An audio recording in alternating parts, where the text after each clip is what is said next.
Hello, I'm David McCullough. Welcome to the American Experience. Fear of powerful forces let loose by amazing machines and amazing science is an old story in American life from as far back as the days of steam. You remember the scene in Huckleberry Finn. It's night on the river and suddenly a steamboat bursts out of the dark and the fog, bearing down on Huck and Jim on their raft. And all of a sudden she bulged out big and scary with a long row of wide-open furnace doors shining like red-hot teeth. There was a yell at us and a jingling of bells to stop the engines, a powwow of cussing, and as Jim went overboard on one side and I on the other, she came smashing straight through the raft. Our film is about another moment of terror on another American river in our own atomic age. The year was 1979. Yet here again were furnaces big and scary, but they were nuclear. And again there was a very big powwow of cussing, but this time among citizens, scientists, and officials. This was reality, and as word spread, the terror was felt everywhere. Even after so many years, the thought of what could have happened is enough to stop the heart. Many of us remember where and when we heard the first bulletins from 3 Mile Island. Though far away, I felt particularly connected. Our oldest son was in college in Pennsylvania, less than 100 miles downwind from the site. And the governor of the state, Dick Thornburg, was an old friend from boyhood. I tried to imagine what it was like for him, with all those lives at stake. Meltdown at 3 Mile Island.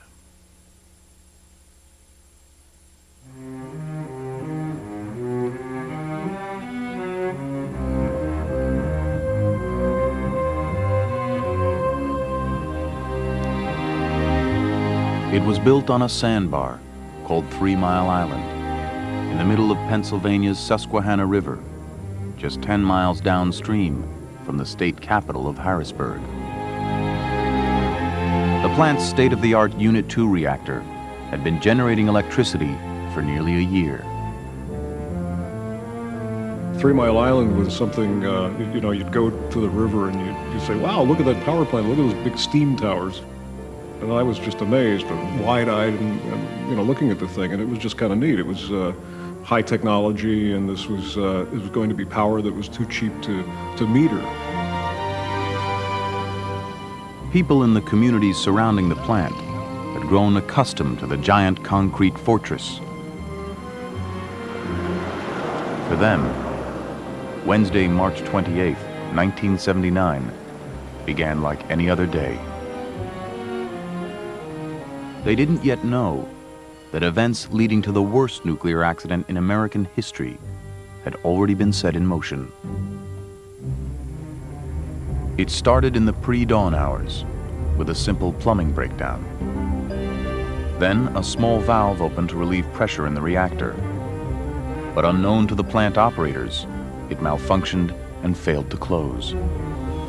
This in turn caused cooling water to drain from the open valve. The nuclear core began to overheat. Technical failures were then compounded by human error. Confronted by baffling and contradictory readings, the operators shut off the emergency water system that would have cooled the core. If the operators had not intervened in that accident at 3 Mile Island and shut off the pumps, the plant would have saved itself. They had thought of absolutely everything except what would happen if the operators intervened anyway. So the operators thought they were saving the plant by cutting off the emergency water, when in fact, they had just sealed its fate.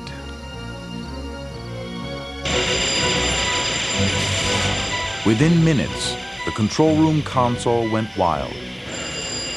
Hundreds of lights started flashing, accompanied by piercing horns and sirens. One operator recalled that the console was lit up like a Christmas tree. There was such an avalanche of alarms that the operators couldn't really address any of those on a real-time basis. They were just catching up and trying to prioritize and handle the most important ones and do what they could. There was so much data being dumped to the computer and the process was so slow in getting it analyzed and printed out that when they'd go to look for data from their computer printout, it wasn't there until an hour and a half later. By early morning, the exposed part of the core was beginning to cook. Temperatures in the reactor were already reaching 4,300 degrees. At 5,200 degrees, meltdown, a scenario called the China syndrome. The core could have turned into a molten white-hot mass, could have gone through the concrete base of the plant and into groundwater, which is immediately below the foundation of the plant, could have fractured the earth instantly in all directions, and geysers of radioactive steam would have spouted into the air through the parking lots. And a cloud of death would have wafted north over the city of Harrisburg.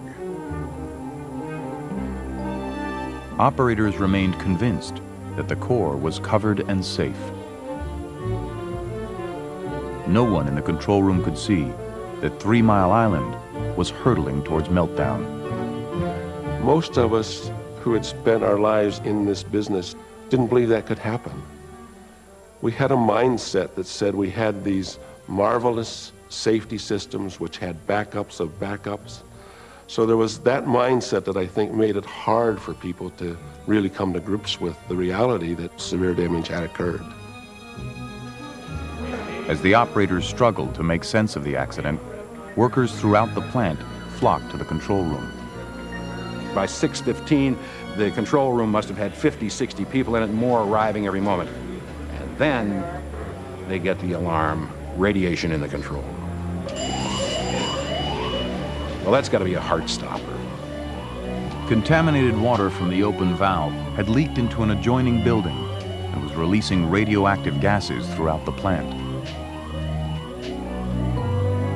With radiation threatening to escape to surrounding communities, Supervisor Gary Miller declared the first general emergency ever to arise at a nuclear power plant in the United States. The operators, grabbing their respirators, would remain at the helm of the runaway reactor. The radiation level inside the containment dome was reading 10,000 rems per hour. A dose so high, only minutes of exposure would prove fatal.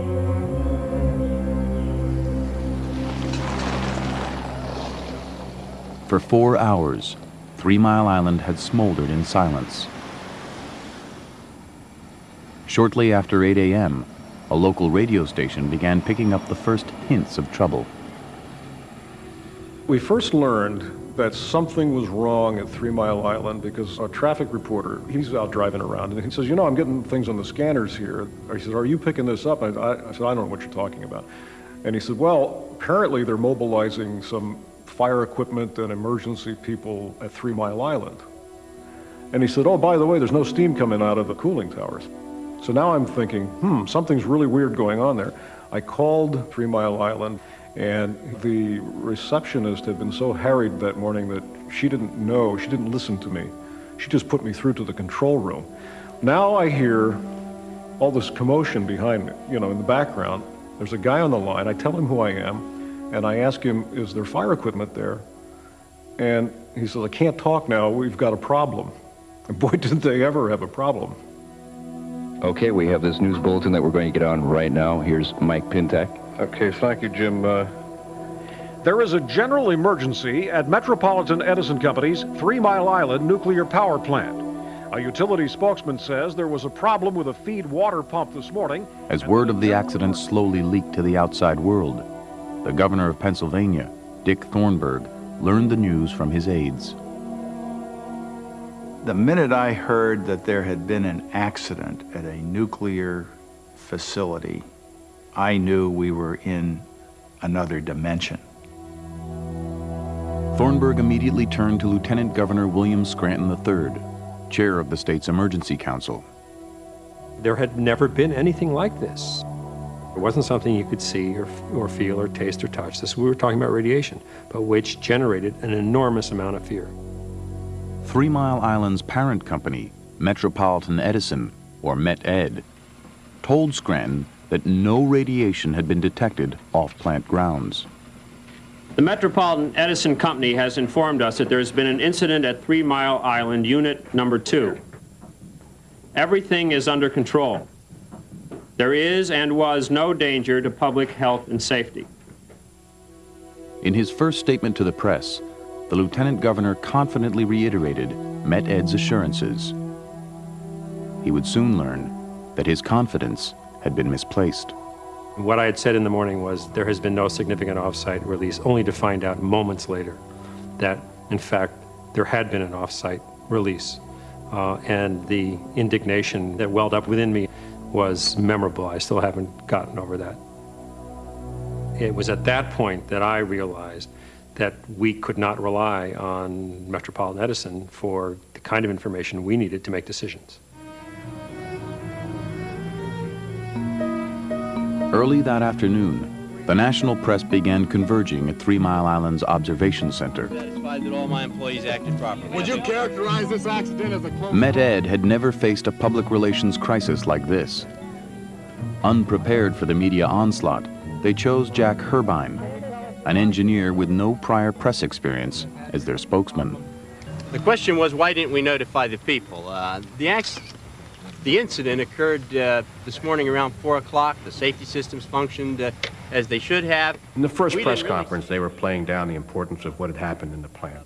It was an incident. There was a problem. A valve leaked. The plant overheated. They had to shut the plant down, and they were going to clean it up. Things are falling off right now. As I've indicated, the coolant injection systems are functioning properly, and we expect soon to be in the cold shutdown condition. If you had gone home from that first press conference, you would have presumed that the problem would have been cleaned up overnight. I mean, that's the impression they gave us. I didn't buy it, and there were quite a few other people who didn't buy it. Radiation releases were of grave concern for Mayor Robert Reed. His community of Middletown lay just upriver from 3 Mile Island. I remember a man by the name of Herbine, and when I asked him about the release and the time of the accident, he more or less looked at it from a standpoint that, Mayor, you don't know anything about nuclear energy. I'm the expert. How dangerous did the power company tell you the situation was? Well, I talked to a representative from the company, and he assured me that there was really nothing that you could be concerned about. Are you satisfied with that answer? Or do you want some answers? I think we will get better answers. I was angry from that Wednesday. In fact, I'm still angry. I was just upset with the way things were being handled and the way we were lied to. That same day, the Federal Nuclear Regulatory Commission set up an emergency center in Bethesda, Maryland, to monitor the accident. Yeah, no, I'm talking about the other one that they didn't put into operation yet. You need air and you need power, I guess, to keep that thing open. The NRC also dispatched several inspectors to 3 Mile Island. As we were walking through the turbine building, which was basically like a ghost town, there was nobody around, we saw these 2 other people from the plant wearing their anti-contamination radiation suits, and they also had their respirator masks on also. This is very abnormal because this is an area of the plant that normally is not contaminated and that you wouldn't need these. And it gave you the impression like there's something very wrong here. As the NRC inspectors entered the control room, they were shocked by what they saw. Everybody in the control room was in respirators, and so the communications between the operators and their supervisors and them and us and anybody that you had to talk to on the phone was all pretty difficult because of wearing the respirators. Everybody was talking through air hoses because they all had air-breathing masks on, and so when they would go to the telephones, they were talking to Washington and trying to tell them what's going on. And I know there were a couple of times when I just took my respirator off and talked real quickly in the phone and put it back on and said, okay, well, let's do it as quickly as I can, but we just had to try to get the information through. There was no direct line between the control room and the emergency center in Bethesda. Only 2 regular telephone lines that were continually tied up. This is an emergency operator, national emergency. Oh, sir, I have no circuits. I can't dial the number. Can you preempt somebody? Just a minute. Anyone calling into the control room heard only busy signals. He really needs, there's no way to get through? For 5 hours, Babcock and Wilcox, the designers of the reactor, tried to reach the operators from their headquarters in Virginia.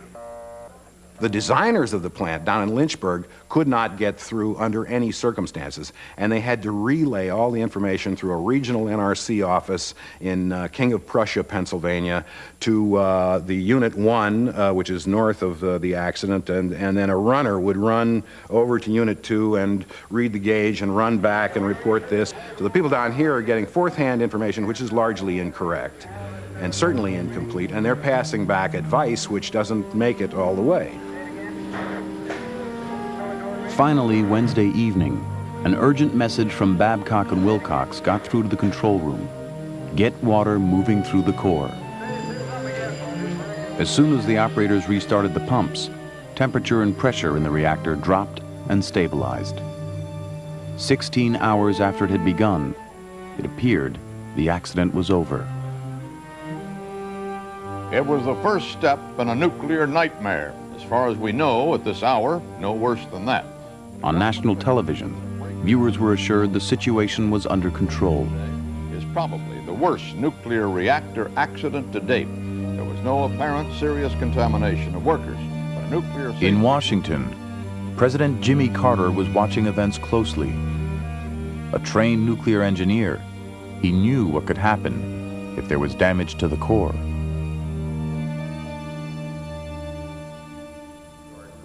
On Thursday morning, the day after the accident, the chairman of the NRC, Joseph Hendry, was summoned before the House Subcommittee on Energy.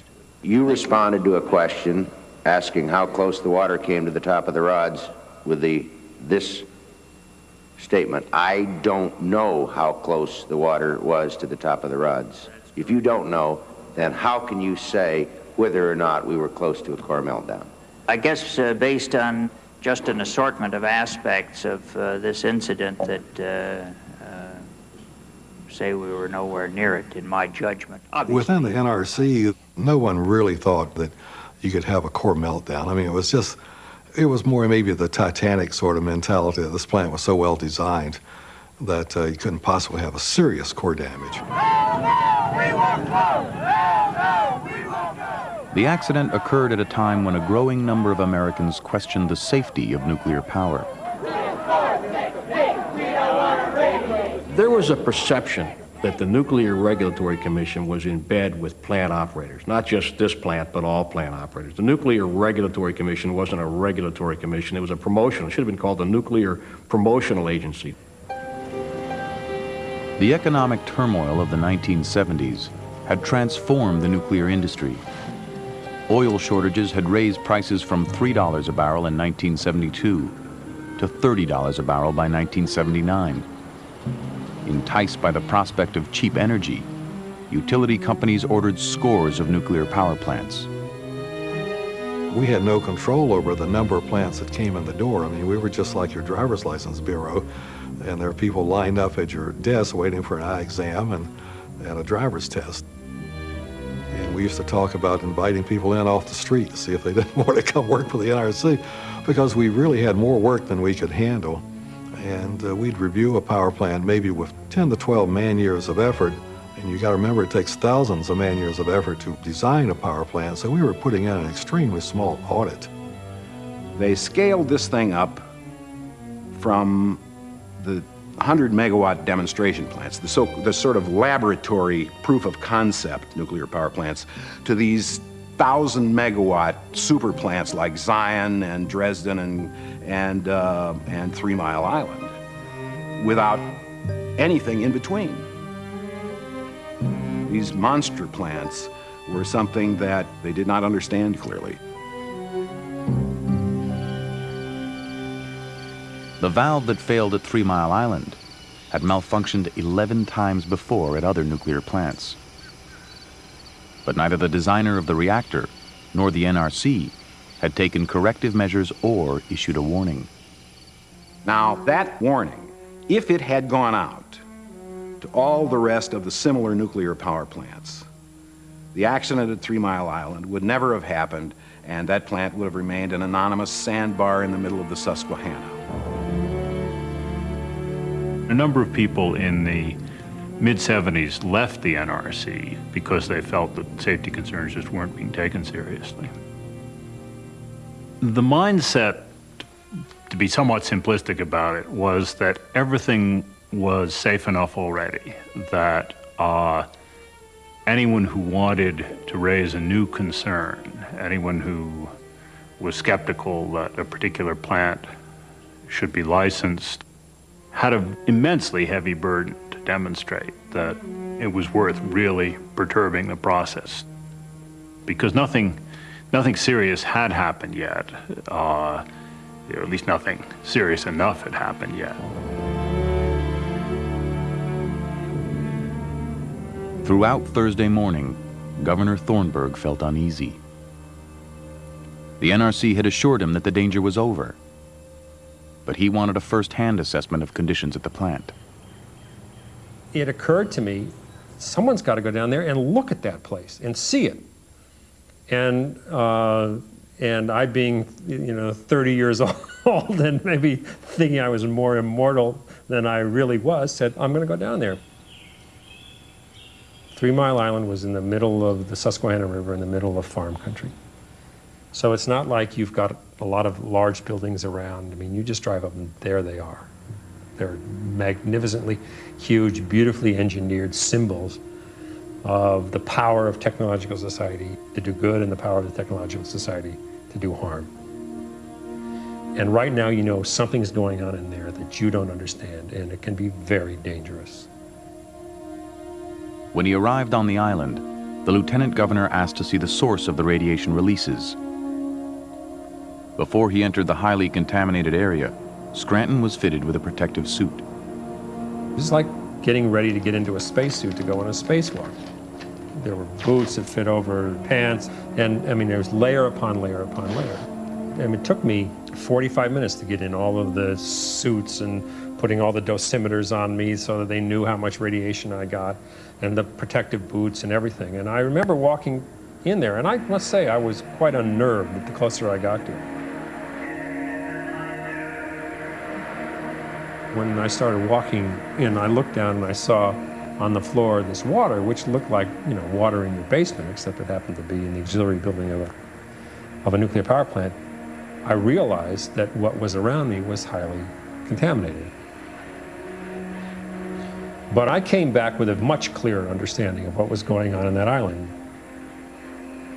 For on-site, we were there for about 2.5 hours. When I left the plant, I had been exposed to about 80 millirems. So I feel fine. The tour left Scranton encouraged. Though there was contaminated water, he told the governor the problem seemed fixable.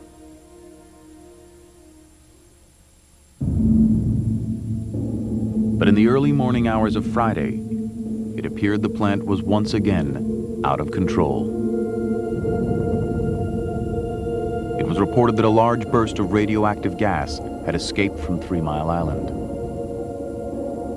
Within minutes, Thornburg received a startling recommendation from a staff member at the NRC to evacuate the area. For about 45 minutes in my office, with all of our team assembled, we set about on a crash effort to determine what had prompted this evacuation recommendation out of Washington, D.C. This whole question was constantly recycled. Should we order an evacuation? Thornburg feared the prospect of a mass exodus. Earlier, he had directed an aide to review the state's emergency plans. His report to me on the evacuation plans was chilling, to say the least. One of the things I'll never forget was that he said that under the regimen that had been established by the counties on either side of the river, one Dauphin County where Harrisburg was and Cumberland County across the river, that their evacuees would meet head-on in the middle of the bridge over which they were to be evacuated. The burden of the evacuation decision was on Thornburg's shoulders. Whatever he decided, he knew lives were at stake.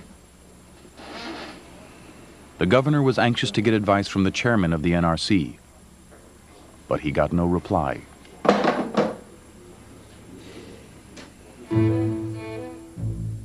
In Washington, Chairman Hendry was still trying to get a handle on the facts. Frustrated, Hendry told an aide, "Thornburg's information is ambiguous. Mine is non-existent. We're like a couple of blind men trying to make a decision." As the governor waited to hear from Hendry, a siren blared across downtown Harrisburg. That siren was like a knife in my chest. It was just, I thought, what on earth? Where did that come from? Someone had set off Harrisburg's civil defense alarm, sending rumors of evacuation racing through the surrounding communities. Could I get your attention, please? There has been a state of emergency declared on 3 Mile Island. Please stay indoors with your windows closed. Civil Defense is requesting that all personnel... For residents, life seemed to be imitating art. All windows and doors closed. Just 12 days earlier, a Hollywood film called The China Syndrome had been released in theaters across the country, giving Americans their first look at a terrifying nuclear catastrophe. I don't know. They might have come close to exposing the core. If that's true, then we came very close to the China Syndrome. The number of people killed would depend on which way the wind is blowing. Render an area the size of Pennsylvania permanently uninhabitable.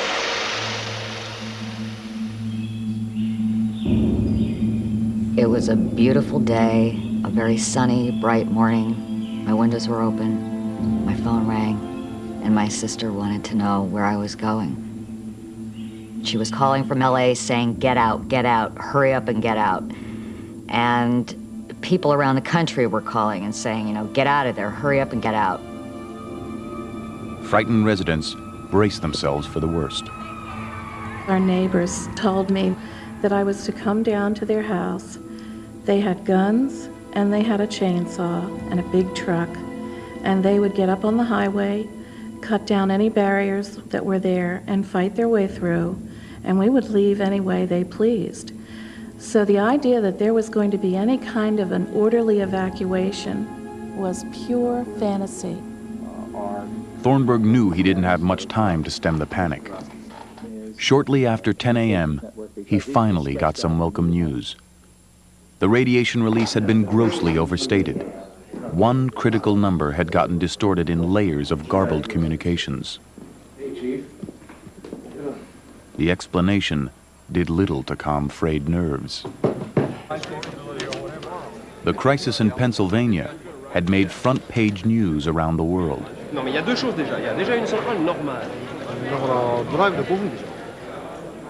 Hundreds of journalists flocked into Harrisburg, You guys got a match? including Mike Gray. An engineer by training, he was covering the accident for a national journal. He was also the screenwriter of the movie, The China Syndrome. At one of the major New York dailies, the managing editor stood up on his desk and shouted, "Who here has seen the China Syndrome?" 3 guys raised their hand. He said, you're going to Harrisburg.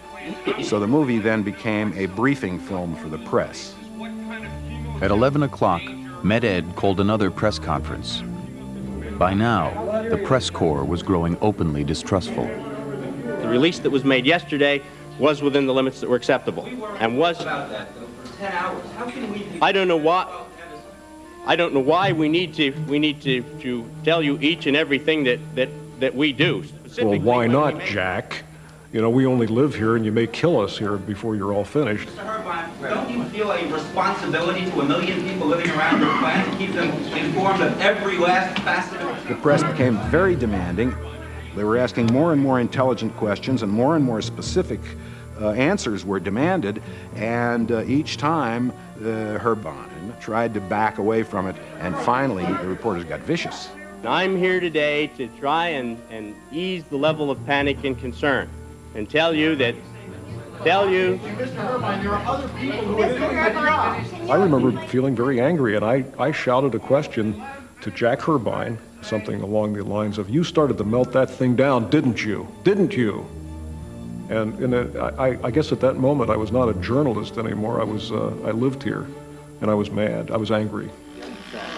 Yeah. Back at the State House, Thornburg finally heard from Hendry. All right. Hello, this is Dick Thornburg. As a precaution, the chairman recommended a limited evacuation order. Based on advice of the chairman of the NRC, I am advising pregnant women and preschool-aged children to leave the area within a 5-mile radius of the 3 Mile Island facility until further notice. Thornburg's announcement unleashed the panic he had been trying to avoid. Within days, 140,000 people would flee the area. People left their jobs, came home, packed their cars and their children. And I remember standing on the corner and cars zipping past me and people hollering out the window, "Watch the town." And I said, well, here I am standing here. I'm in as much danger as they are, and they're leaving town and telling me to watch their homes. Mrs. Snyder, this is the bus we'll use for Hershey. Things were starting to get a little hectic. Yeah, we're gonna go for a ride. We left so quickly on Friday that we basically took ourselves. The moment that's so crystal clear in my mind is driving on the highway, trying to imagine what would happen to this area. All of this beautiful countryside would be destroyed, would be so contaminated that nobody could be there for hundreds of years. I looked as hard as I could at everything and tried to burn it into my mind what everything looked like, because I wasn't going to see it again.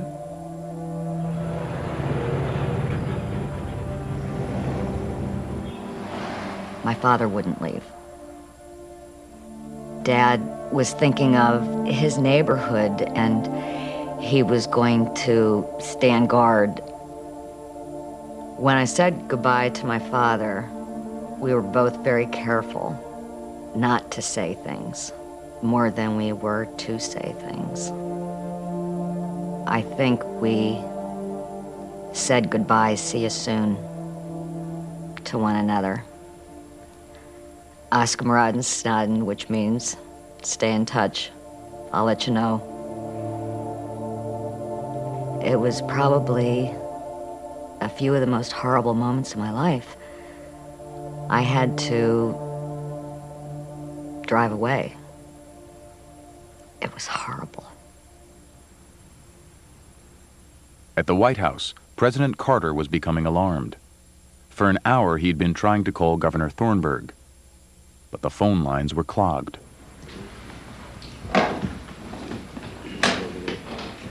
We had an open line. What happened to our open line? How about reestablishing that? It was on 3. Okay? And there, over there, sits our hotline unassembled. When Carter finally reached the governor, he heard an outpouring of frustration. Thornburg felt let down by both Met Ed and the NRC. He asked the president for someone he could trust. Within hours, Harold Denton arrived in Harrisburg as the president's envoy.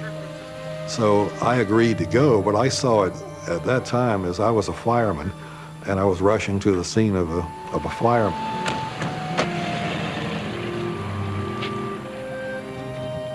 We were in the governor's darkly oak-paneled office, and we were all sitting there 3 days, and we'd been through everything, and we didn't know what to expect. And we got a call saying Harold Denton is outside in the reception area. And the governor turned to me and said, "Bill, go and bring him in."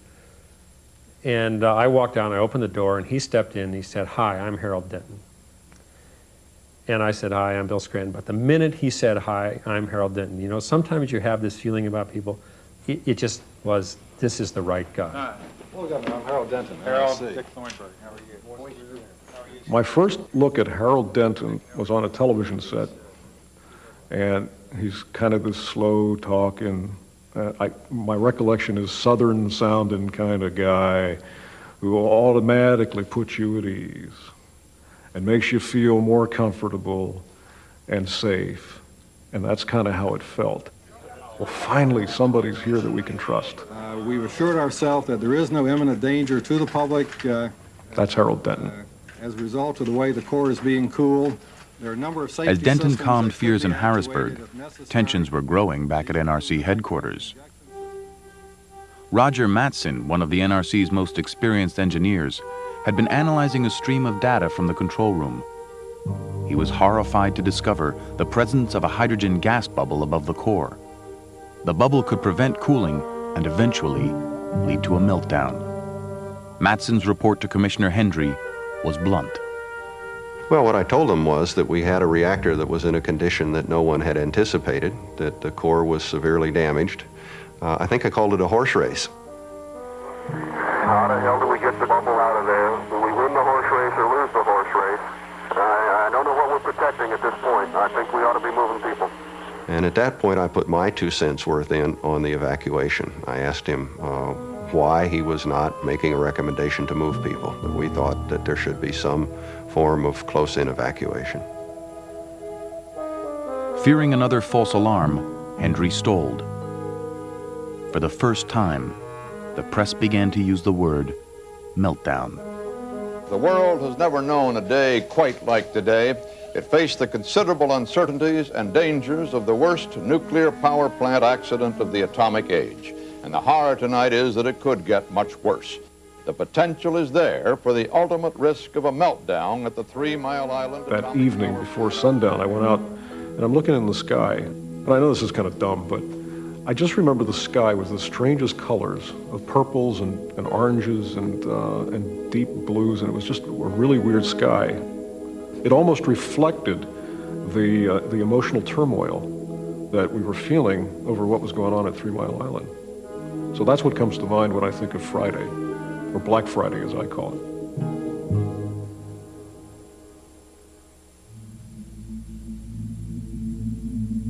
Saturday morning, Chairman Hendry was at the point of exhaustion. The ominous prospect of a meltdown was frightening enough, but now he had a new worry: that the hydrogen bubble would mix with oxygen and create a devastating explosion. Hendry told Roger Mattson to get the answers from the best nuclear physicists in the country.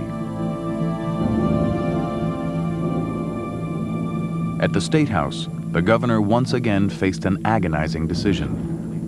He could not bring himself to order an evacuation without more facts.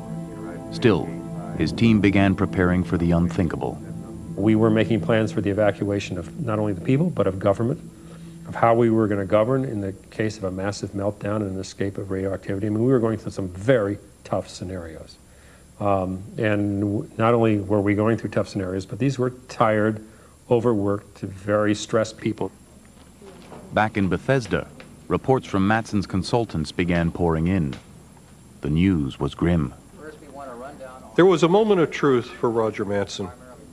In calculating, he realized that he had one variable wrong.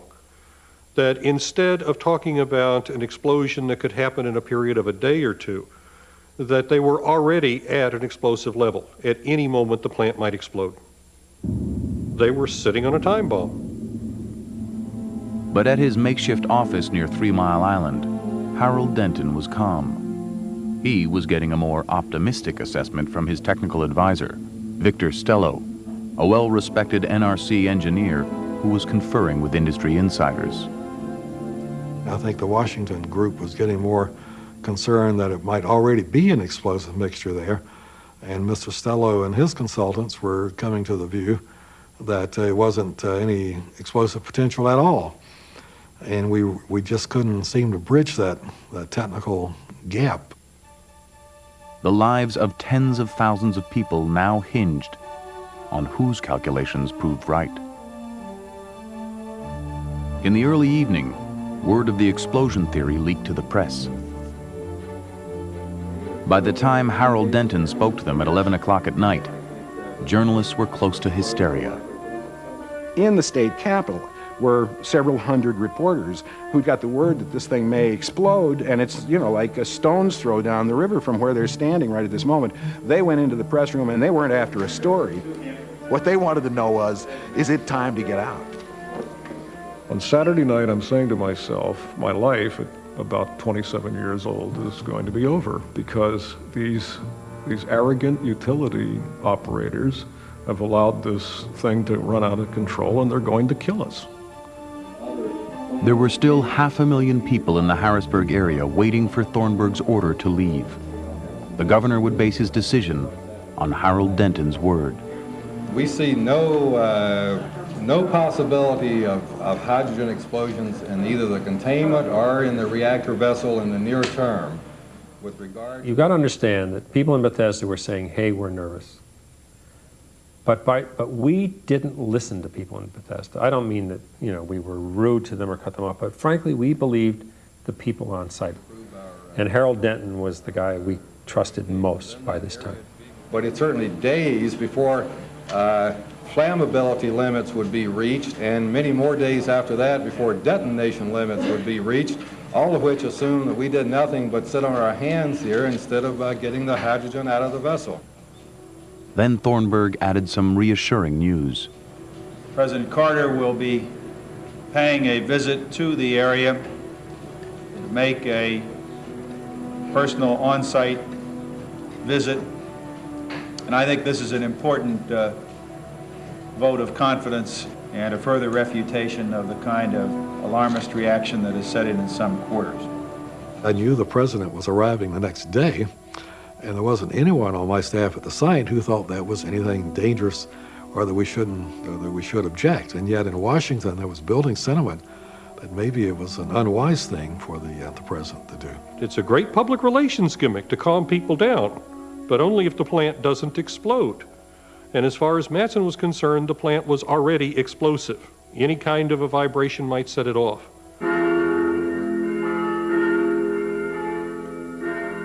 On Sunday morning, Victor Stello went to church. He had worked through the night trying to prove the explosion theory wrong. And went to Mass, and I was really tired. I thought I was going to fall asleep at the sermon. And then the priest gets up and said that because of the potential for us being killed from 3 Mile Island, we're going to have general absolution. The bishop has said, George, you're the pastor. Whatever you need to do, whatever you need to say is up to you to do. You need make no calls to me, ask for any permission. And that's how we decided to give general absolution. But he also said, I've been in... This is a sacrament in the Catholic faith, reserved when death is imminent. It is only given when people are going into battle and they might die. So they are absolved of all of their sins. Very difficult and emotional kind of a thing. A very difficult time. And then the anger was really bad. What we had done to these people. Just outrageous. We had frightened them so bad. They thought they were going to die. While Stello attended church, Roger Matson raced to Harrisburg. He set off from Washington, determined to reach 3 Mile Island before the president arrived. At the airport, he found Denton and Stello waiting to greet the president's helicopter. Here comes Roger Matson into the hangar, and here's Victor Stello, the other top NRC expert. And Stello says, Matson, you son of a bitch! How could you be spreading these rumors around about this hydrogen bubble? And Matson is saying, you know, Victor, that bubble is ready to explode, and if you can't see that, you're crazy. And they're screaming back and forth at each other inside this hangar. This had to be a fairly thrilling moment for Harold Denton as the president's deputy, because here's the president, the chief executive, due to arrive at any moment with his wife. And here are his two top technical experts slugging it out there in the hangar over whether or not the place is about to blow up. Minutes later, Jimmy and Rosalind Carter landed at Harrisburg Airport. For Harold Denton, this was the moment of decision. So I briefed the president on this bubble and the possibility of an explosive mixture and tried to give him the two sides that were out there. But we still didn't have a single view on that. Now this has to put Carter on a spot. What is he to do? If he turns around and walks away after he's come up here in order to calm the public down, that message is unmistakable. And so he did the only thing he felt he could. He went into the plant anyway. They left the hangar at Harrisburg Airport and went down the river road to 3 Mile Island.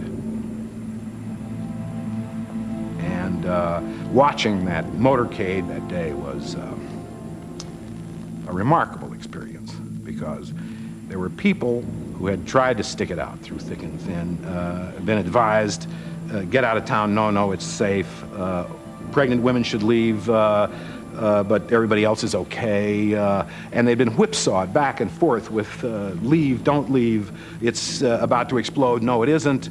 And all of a sudden, here is the President of the United States coming down the highway, leading this entourage to take a personal tour of the plant itself. And they stood there and they cheered as he went by, because he was with them.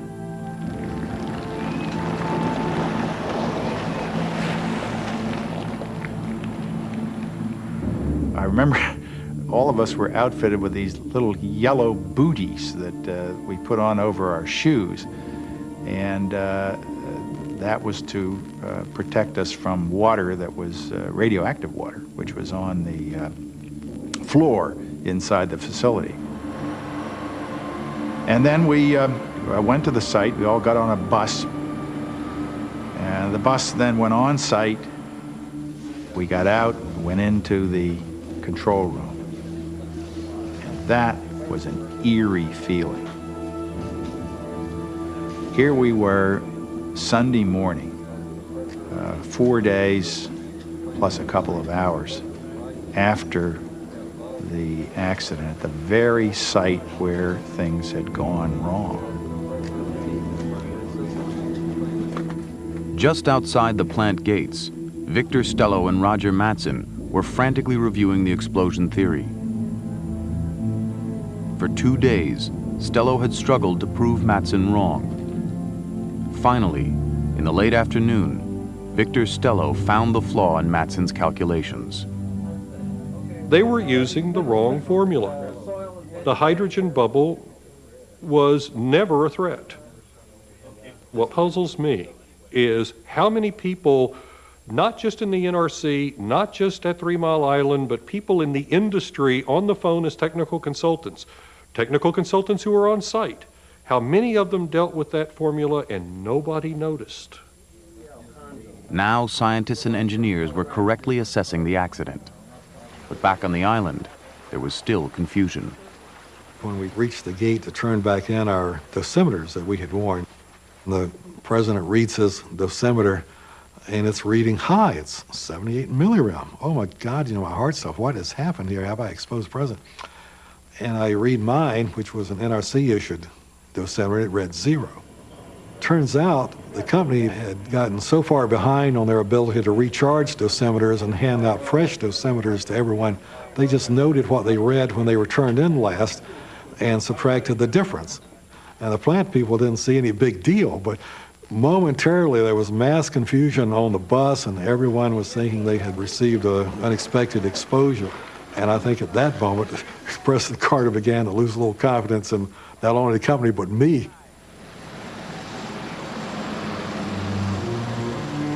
By the time Carter left Harrisburg, he knew the danger was over. The president's visit would mark the end of the crisis. After 5 days of fear and anguish, residents felt safe enough to return to their homes. Although they were told that an insignificant amount of radiation had been released during the accident, they would be plagued by doubts for years to come.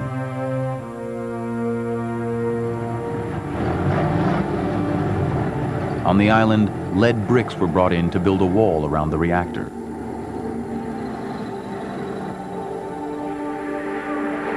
Slowly, the hydrogen was bled from the system. A month after the accident began, the Unit 2 reactor was finally shut down.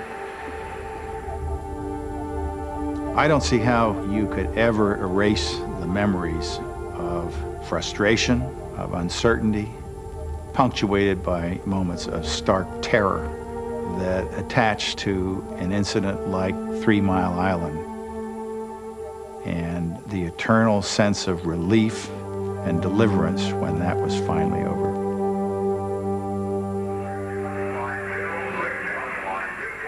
Three years later, a robotic camera was lowered into the core. It would be the first look at the full extent of the accident. And I remember vividly seeing this videotape of a camera coming down into the top of the core, and you hear the voice of the mechanic who's lowering it saying, 1 foot, 2 foot. 2 feet into the core. We're now approaching 3 feet. And as he's going, as I'm watching the tape, my stomach churns more. We are approaching 4 feet. We're now 5. That's something. And that recognition for the first time, 5 feet of the core was gone. That's when we really saw that the core had been severely damaged. We had a meltdown at 3 Mile Island. It was not the China syndrome, but we melted the core down. 50% of the core was destroyed or molten, and something on the order of 20 tons of uranium found its way by flowing in a molten state to the bottom head of the pressure vessel. That's a core meltdown. No question about it. Following the accident, the nuclear power industry would introduce new safety and training standards. But nuclear power would not hold the promise it once did. Since 3 Mile Island, not a single nuclear power plant has been ordered in the United States.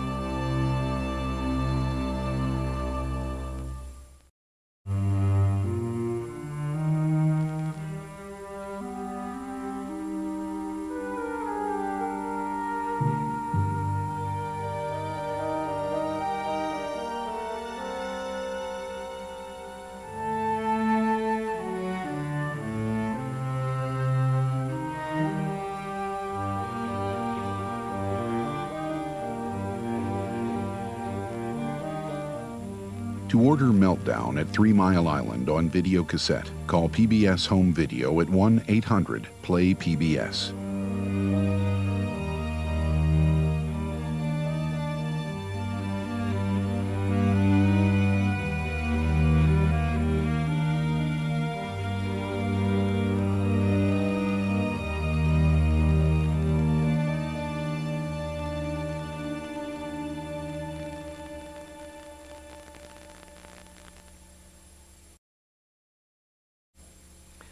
Hello, I'm David McCullough. Welcome to the American Experience.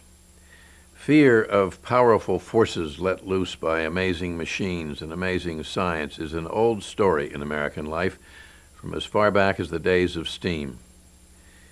You remember the scene in Huckleberry Finn. It's night on the river and suddenly a steamboat bursts out of the dark and the fog, bearing down on Huck and Jim on their raft. And all of a sudden she bulged out big and scary with a long row of wide-open furnace doors shining like red-hot teeth. There was a yell at us and a jingling of bells to stop the engines, a powwow of cussing, and as Jim went overboard on one side and I on the other, she came smashing straight through the raft.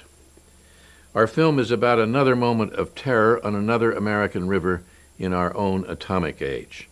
The year was 1979. Yet here again were furnaces big and scary, but they were nuclear. And again there was a very big powwow of cussing, but this time among citizens, scientists, and officials. This was reality, and as word spread, the terror was felt everywhere. Even after so many years, the thought of what could have happened is enough to stop the heart. Many of us remember where and when we heard the first bulletins from 3 Mile Island. Though far away, I felt particularly connected. Our oldest son was in college in Pennsylvania, less than 100 miles downwind from the site.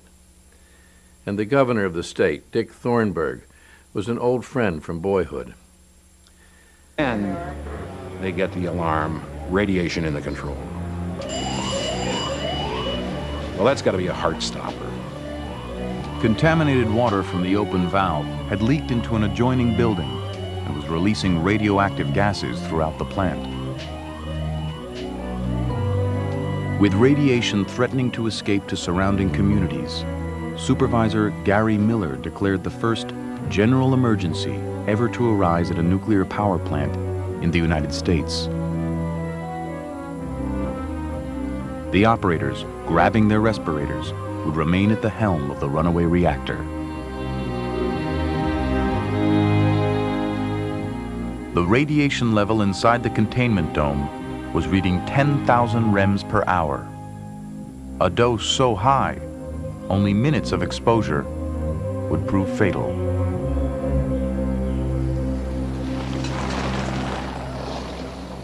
For 4 hours, 3 Mile Island had smoldered in silence. Shortly after 8 a.m., a local radio station began picking up the first hints of trouble.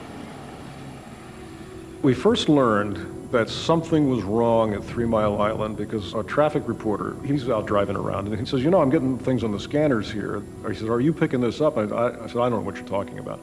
And he said, well, apparently they're mobilizing some fire equipment and emergency people at 3 Mile Island. And he said, oh, by the way, there's no steam coming out of the cooling towers. So now I'm thinking, something's really weird going on there. I called. But unknown to the plant operators, it malfunctioned and failed to close.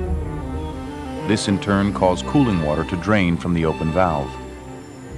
The nuclear core began to overheat. Technical failures were then compounded by human error. Confronted by baffling and contradictory readings, the operators shut off the emergency water system that would have cooled the core. If the operators had not intervened in that accident at 3 Mile Island and shut off the pumps, the plant would have saved itself. They had thought of absolutely everything except what would happen if the operators intervened anyway. So the operators thought they were saving the plant by cutting off the emergency water, when in fact, they had just sealed its fate.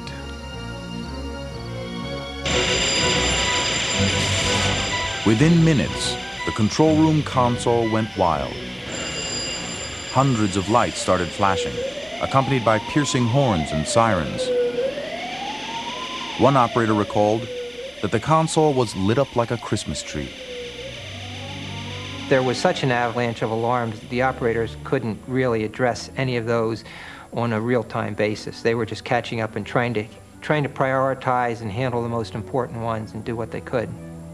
There was so much data being dumped to the computer, and the process was so slow in getting it analyzed and printed out, that when they'd go to look for data from their computer printout, I tried to imagine what it was like for him with all those lives at stake.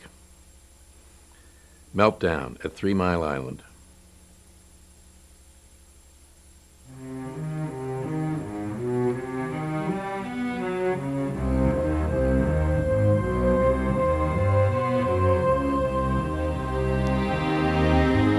It was built on a sandbar called 3 Mile Island in the middle of Pennsylvania's Susquehanna River, just 10 miles downstream from the state capital of Harrisburg. The plant's state-of-the-art Unit 2 reactor had been generating electricity for nearly a year. 3 Mile Island was something, you know, you'd go to the river and you'd say, wow, look at that power plant, look at those big steam towers. And I was just amazed and wide-eyed and, you know, looking at the thing, and it was just kind of neat. It was high technology, and this was it was going to be power that was too cheap to meter. People in the communities surrounding the plant had grown accustomed to the giant concrete fortress. For them, Wednesday, March 28, 1979, began like any other day. They didn't yet know that events leading to the worst nuclear accident in American history had already been set in motion. It started in the pre-dawn hours with a simple plumbing breakdown. Then a small valve opened to relieve pressure in the reactor. It wasn't there until an hour and a half later. By early morning, the exposed part of the core was beginning to cook. Temperatures in the reactor were already reaching 4,300 degrees. At 5,200 degrees, meltdown, a scenario called the China Syndrome. The core could have turned into a molten white-hot mass, could have gone through the concrete base of the plant and into groundwater, which is immediately below the foundation of the plant, could have fractured the earth instantly in all directions, and geysers of radioactive steam would have spouted into the air through the parking lots. And a cloud of death would have wafted north over the city of Harrisburg. Operators remained convinced that the core was covered and safe. No one in the control room could see that 3 Mile Island was hurtling towards meltdown. Most of us who had spent our lives in this business didn't believe that could happen. We had a mindset that said we had these marvelous safety systems which had backups of backups. So there was that mindset that I think made it hard for people to really come to grips with the reality that severe damage had occurred. As the operators struggled to make sense of the accident, workers throughout the plant flocked to the control room. By 6:15, the control room must have had 50, 60 people in it, more arriving every moment.